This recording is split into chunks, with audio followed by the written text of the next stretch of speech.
I mean, I have to ask you, just curious, I know you've probably gotten huge offers from major companies. Can you speak to who you're considering working with? Yeah. So to like explain my thinking a little bit, right? I did not expect this blowing up so much. So there's a lot of doors that open because of it. There's like, I think every big VC company is in my inbox and try to get 15 minutes of me. So there's like this butterfly effect moment. I could just do nothing and continue. And I really like my life. Valid choice. Almost. Like I considered it when I wanted to delete the whole thing. I could create a company.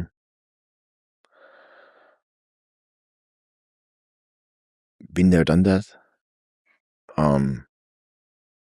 There's so many people that push me towards that, and yeah, like could be amazing.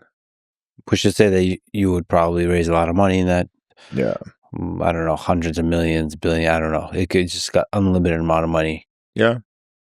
It just doesn't excite me as much because I feel I did all of that and it would take a lot of time away from the things I actually enjoy.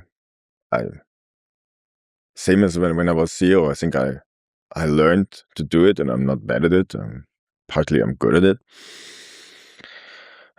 But yeah, that path doesn't excite me too much. And I also fear it would create a natural conflict of interest. Like what's the most obvious thing I do? I productize it. I put like a version safe for workplace. And then what do? I get a pull request with a feature like add audit log. But that seems like an enterprise feature. So now I feel I have a conflict of interest in the open source version and the closed source version. Or I change the license to something like FSL, where you cannot actually use it for commercial stuff. Would first be very difficult with all the contributions. And second of all, I like the idea that it's free as in beer and not free with conditions. Yeah, there's ways how you keep all of that for free and just like still try to make money, but those are very difficult. And you see there's like fewer and fewer companies manage that. Like even Tailwind, they're like used by everyone. Everyone uses Tailwind, right? And then they had to cut off 75% of the employees because they're not making money because nobody's even going on the website anymore because it's all done by agents. And just relying on donations, yeah, good luck. Like if a project of my caliber, if I extrapolate what the typical open source project would get, it's not a lot. I still lose money on the project because I made the point of supporting every dependency except Slack. They're a big company. They can do without me. But all the projects that are done by mostly individuals, so like right now all the sponsorship goes right up to my dependencies. And if there's more, I want to like buy my contributors some merch, you know? So you're losing money. Yeah, right now I lose money on this. So it's really not sustainable. I mean, it's like, I guess something between 10 and 20K a month, which is fine. And I'm sure over time I could get that down. OpenAI is helping out a little bit with tokens now, and there's other companies that have been generous. But yeah, I'm still losing money on that. So that's one path I consider, but I'm just not very excited. And then there's all the big labs that I've been talking to. And from those, Meta and OpenAI seemed the most interesting. Do you lean one way or the other? Yeah. I'm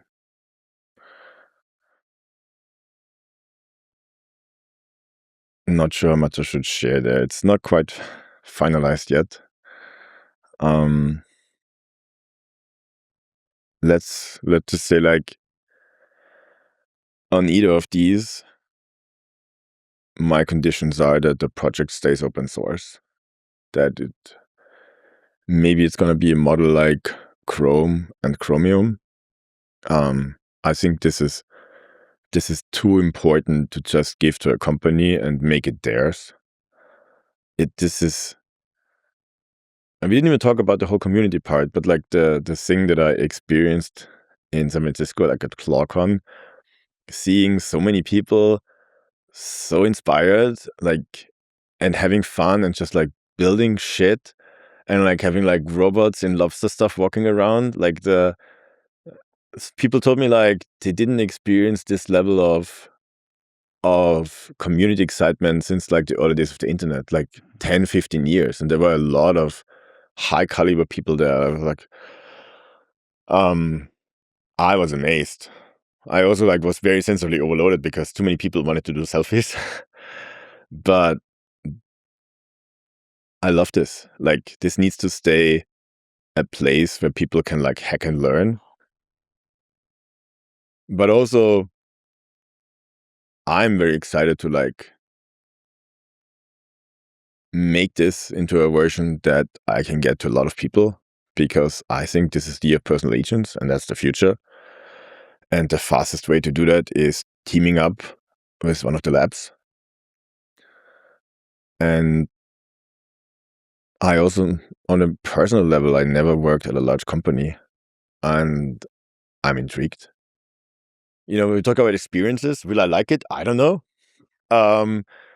But I want that experience. I'm sure, like, if I announce this, then there will be people like, oh, he sold out, blah, blah, blah. But the project will continue. From everything I talked to so far, I can even have more resources for that. Like, both of those companies understand the value that I created something that accelerates our timeline and that got people excited about AI. I mean, can you imagine, like, I installed OpenClaw on one of my, I'm sorry, normie friends. I'm sorry, Vahan. But he's also, you know, like, he's Normie would love, yeah, for sure. he like someone who uses the computer but never really, like, yeah, use some ChatGPT sometimes, but not very technical. Wouldn't really understand what I built. So like, I'll show you. And I paid for him the $90 or $100, I don't know, subscription for Anthropic, and set up everything for him with like VWSL, Windows.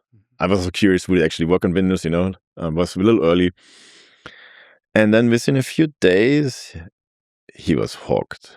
Like, he texted me about all the things he learned. He built like even little tools. He's not a programmer. And then within a few days, he upgraded to the $200 subscription, or euros, because he's in Austria. And he was in love with that thing. That for me was like a very early product validation. It's like, I built something that captures people. And then a few days later, Anthropic blocked him because based on their rules, using the subscription is problematic or whatever. And he was like devastated. And then he signed up for Minimax for $10 a month and uses that. And I think that's silly in many ways, because you just got a $200 customer. You just made someone hate your company. And we are still so early. Like, we don't even know what the final form is. Is it going to be Cloud Code? Probably not, you know? Like, that seems very short-sighted to lock down your product so much. All the other companies have been helpful. I'm in Slack of most of the big labs. Kind of everybody understands that we are still in an era of exploration, in the area of the radio show is on TV and not a modern TV show that fully uses the format. I think you've made a lot of people like see the possibility, and non-technical people see the possibility of AI and just fall in love with this idea and enjoy interacting with AI, and it's a really beautiful thing. I think I also speak for a lot of people in saying, I think you're one of the great people in AI in terms of having a good heart, good vibes, humor, the right spirit, and so it would, in a sense, this model that you're describing, having an open source part and you being part of also building a thing inside, additionally, of a large company would be great, because it's great to have good people in those companies. We know what also people don't really see is, I made this in 3 months. I did other things as well. I have a lot of projects. Like, this is not, in January, this was my main focus because I saw the storm coming. But before that, I built a whole bunch of other things. I have so many ideas. Some should be there. Some would be much better fitted when I have access to the latest toys. And I kind of want to have access to like the latest toys. So this is important. This is cool. This will continue to exist. My short-term focus is like working through those. Is it 3,000 PRs now by now? I don't even know. Like there's a little bit of backlog. But this is not gonna be the thing that I'm gonna work until I'm 80. This is a window into the future. I'm gonna make this into a cool product. But yeah, I have more ideas. If you had to pick, is there a company you lean? So Meta, OpenAI, is there one you lean towards going with? I spent time with both of those, and it's funny because a few weeks ago I didn't consider any of this. And it's really fucking hard. Like, Yeah. I know people at OpenAI. I love their tech. I think I'm the biggest Codex advertisement shill that's unpaid. And it would feel so gratifying to like put a price on all the work I did for free. And I would love if something happens and those companies get just merged. Because it's like, Is this the hardest decision you've ever had to do? yeah, I had some breakups in the past that feel like at a similar level. Relationships, you mean? Yeah. The- And I also yeah. know that in the end, they're both amazing. I cannot go wrong. Right.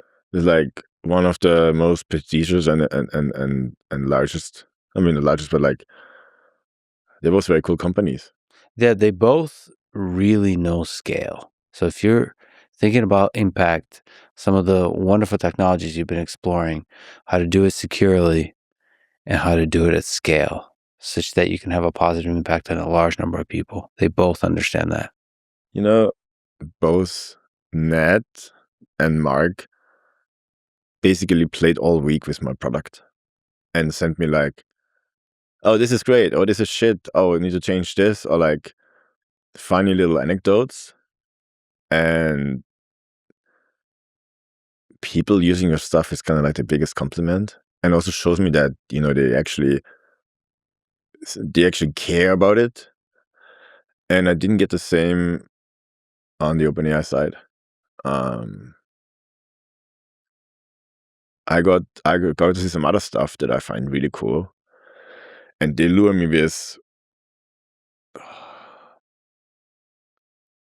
I cannot tell the exact number because of NDA, but you can be creative and think of the Cerebras deal and how that would translate into speed.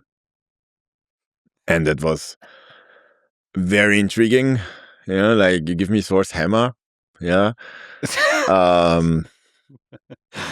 You've been lured with tokens.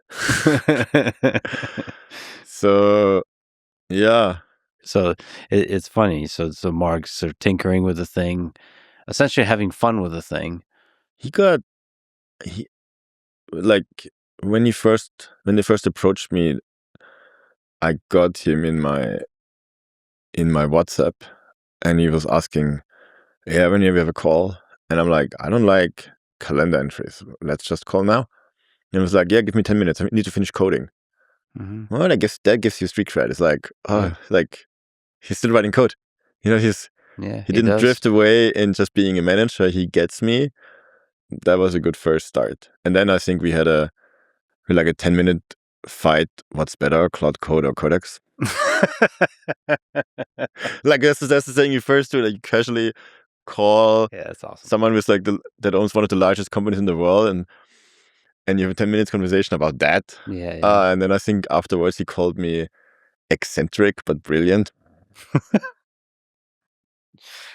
But I also had some really, really cool discussion with Sam Altman. And he's very thoughtful, brilliant, and I like him a lot from the little time I had. Yeah, I mean, I know some people vilify both of those people. I don't think it's fair. I think no matter what, the stuff you're building and the kind of human you are, doing stuff at scale is kind of awesome. I'm excited. I am super pumped. And you know, the beauty is if it doesn't work out, I can just do my own thing again. Like I told them, like I don't do this for the money. I don't give a fuck. Yeah. I mean, of course, it's a nice compliment, but I wanna have fun and have impact, and that's ultimately what made my decision.